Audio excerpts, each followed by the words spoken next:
Welcome to the History Unplugged podcast, the unscripted show that celebrates unsung heroes, myth-busts historical lies, and rediscovers the forgotten stories that changed our world.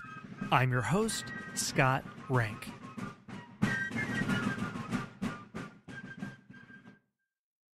Sometimes on the show, I look at completely neglected or unexplored aspects of history, like camels in America in the 1840s.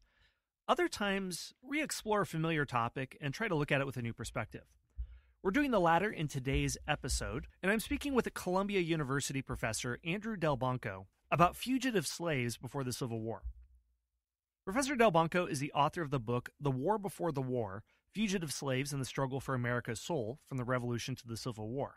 And he discusses how fugitive slaves forced the United States to confront what he considers the truth about itself at this period.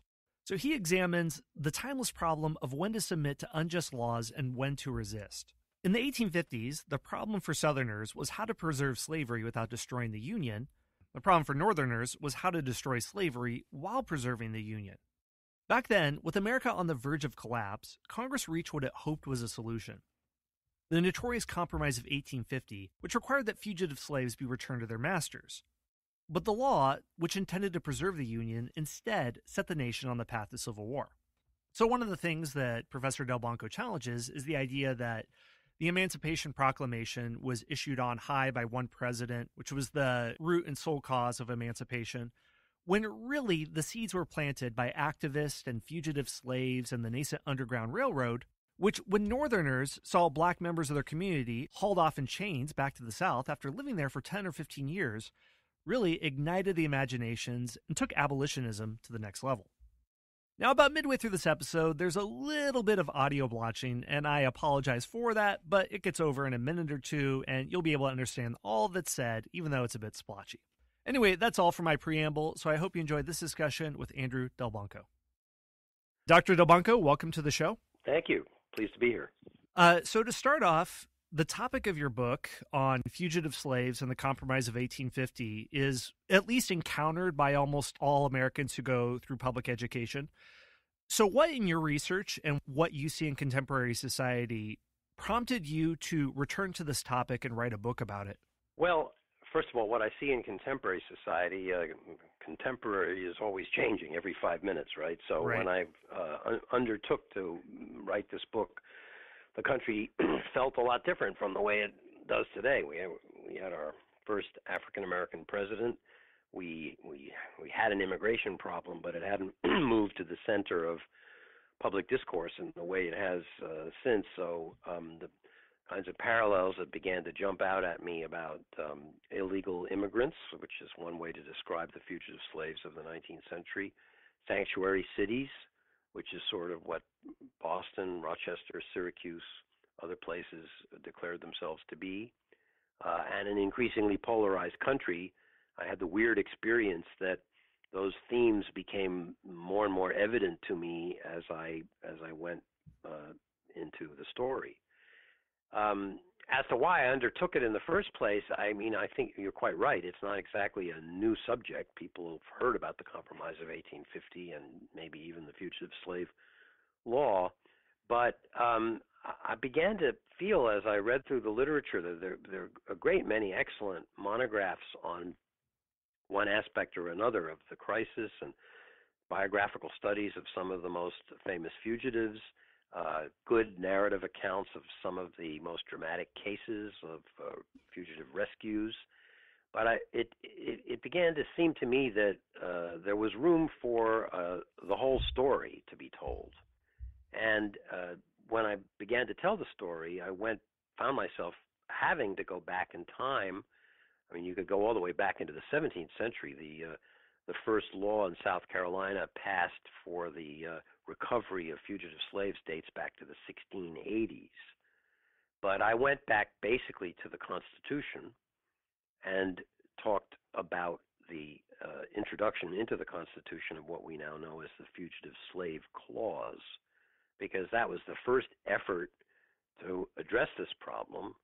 It was the first recognition on the part of national politicians that if they were going to put these two countries together, which is the way I prefer to describe them, they were going to have to establish a kind of intra-national extradition treaty, because no matter how much the slave owners talked about how great slavery was for the slaves as well as for themselves, they realized, of course, perfectly well that human beings do not wish to be enslaved, and that human beings will seize the opportunity to flee from slavery.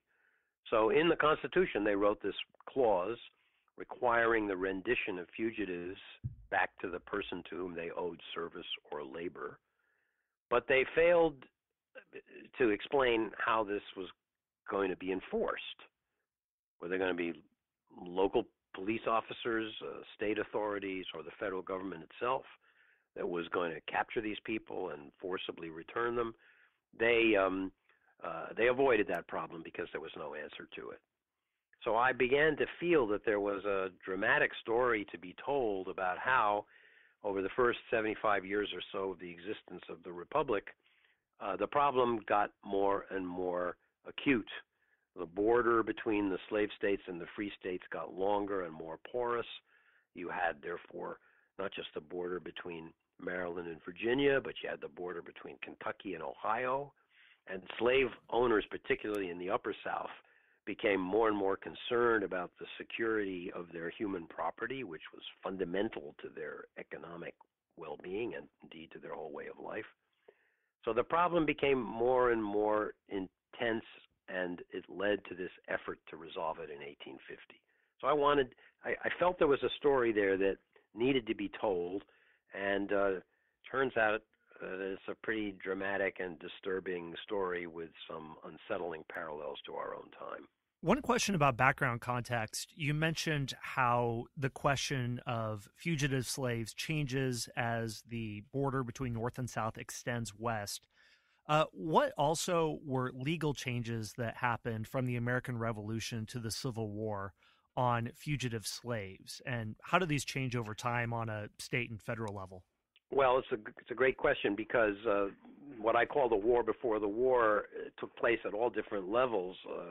I have one chapter about the literary conflict over this issue, and a chapter about the legal conflict, which is what you're asking about here. So, in 1793, the Congress tried to toughen that clause from the Constitution with a new fugitive slave law. And the response by several northern states was to pass what became known as personal liberty laws that were designed in large part to protect free people, free black people, but not only free black people, from being kidnapped on the pretext that they had been slaves and just forced into the South. Kidnappings of this kind happened with some frequency. People will be familiar today with the horrific story of Solomon Northup, 12 Years a Slave, about which a powerful film was made a few years ago. He was a free black person living in New York State who was kidnapped and taken to Washington, where the slave trade was a lively business, and sold into slavery and ended up in a Deep South plantation for several years. So the northern states passed these personal liberty laws. The southern states regarded them as unconstitutional interferences with their right to recover their slaves, because it was true from their point of view that it made it much more difficult. They had to pay court fees, and they had to hire attorneys, and they had to produce all kinds of paperwork to come across the border, let's say from Maryland or Virginia into Pennsylvania, and get hold of someone who had fled the farm or the workplace 5 years earlier. So these personal liberty laws created increasing conflict between northern and southern states. The Supreme Court in 1842, in the Prigg decision, ruled that these personal liberty laws had indeed been unconstitutional, and in that sense gave the Southerners a big victory. But the same decision by the Supreme Court, which was presided over by Chief Justice Joseph Story, said that state authorities were not obliged to participate in the rendition of slaves. In other words, he was saying basically, okay, this is a federal policy, it's in the Constitution, the federal government is going to have to make this happen. The states cannot be compelled to assist the federal government in making it happen. And that unleashed a whole new wave of personal liberty laws that stated explicitly you can't use a state facility to imprison an accused fugitive. You can't compel a state law enforcement officer to participate in the rendition. So once again, Southerners were outraged and felt, the Northerners will do anything they can to prevent us from holding on to our personal property. And it created a new wave of intersectional resentment that led finally to the adoption of the very tough federal fugitive slave law of 1850 that tried to solve the problem once and for all. One main point in my book is that if there's ever been a law of unintended consequences, it was the Fugitive Slave Law of 1850, which didn't solve the problem. It, in fact, had the opposite effect. It created a whole new problem of radical estrangement between North and South, and we can talk about that if you like. Oh, yeah, absolutely. And one question, from what I understand of this period, the Underground Railroad really consolidates after 1850. Was there an informal Underground Railroad before this period? Oh, absolutely. I mean, in fact, I think to say that there was ever a formal Underground Railroad is a bit misleading. I mean, the Underground Railroad is a metaphor that tries to encompass the activities of lots of people, black people and white people, in assisting fugitives to escape from slavery. And it did exist. You could say that there were certain main lines leading up to upstate New York, in some cases all the way to Canada, because it was really only in Canada that a slave could feel fully secure either before or after the Fugitive Slave Law of 1850. But yes, after 1850, the intensity of the collision between the slave hunters and those who wanted to protect and defend slaves got more and more intense. So you could say that the Underground Railroad really took clearer shape in the 1850s. Well, I'd like to return to your point about the intensity and the conflict as a result of the unintended consequences of 1850. In particular, something I'm curious about is, of all the hundreds or even thousands of aspects of slavery, of questions over states' rights, the economic aspect, the political aspect, etc., why were fugitive slaves? It seemed it captured the moral imagination of America, and it became a stand-in for this entire argument. So why do you think that is? Well, I think that's a great way of putting it. One of the things I came to realize writing this book is that the word slavery, like other related words like discrimination or white supremacy or racism, it's an abstract word. People in the North live very far away from slave society. They may have occasionally seen a Southerner traveling through town with a black person in his or her company. But the reality of slavery, and of course slavery had many realities. It was one thing on the plantation. It was another thing in a city like Baltimore or Louisville, where a slave might be hired out and could even keep some of the wages he earned, as Frederick Douglass did.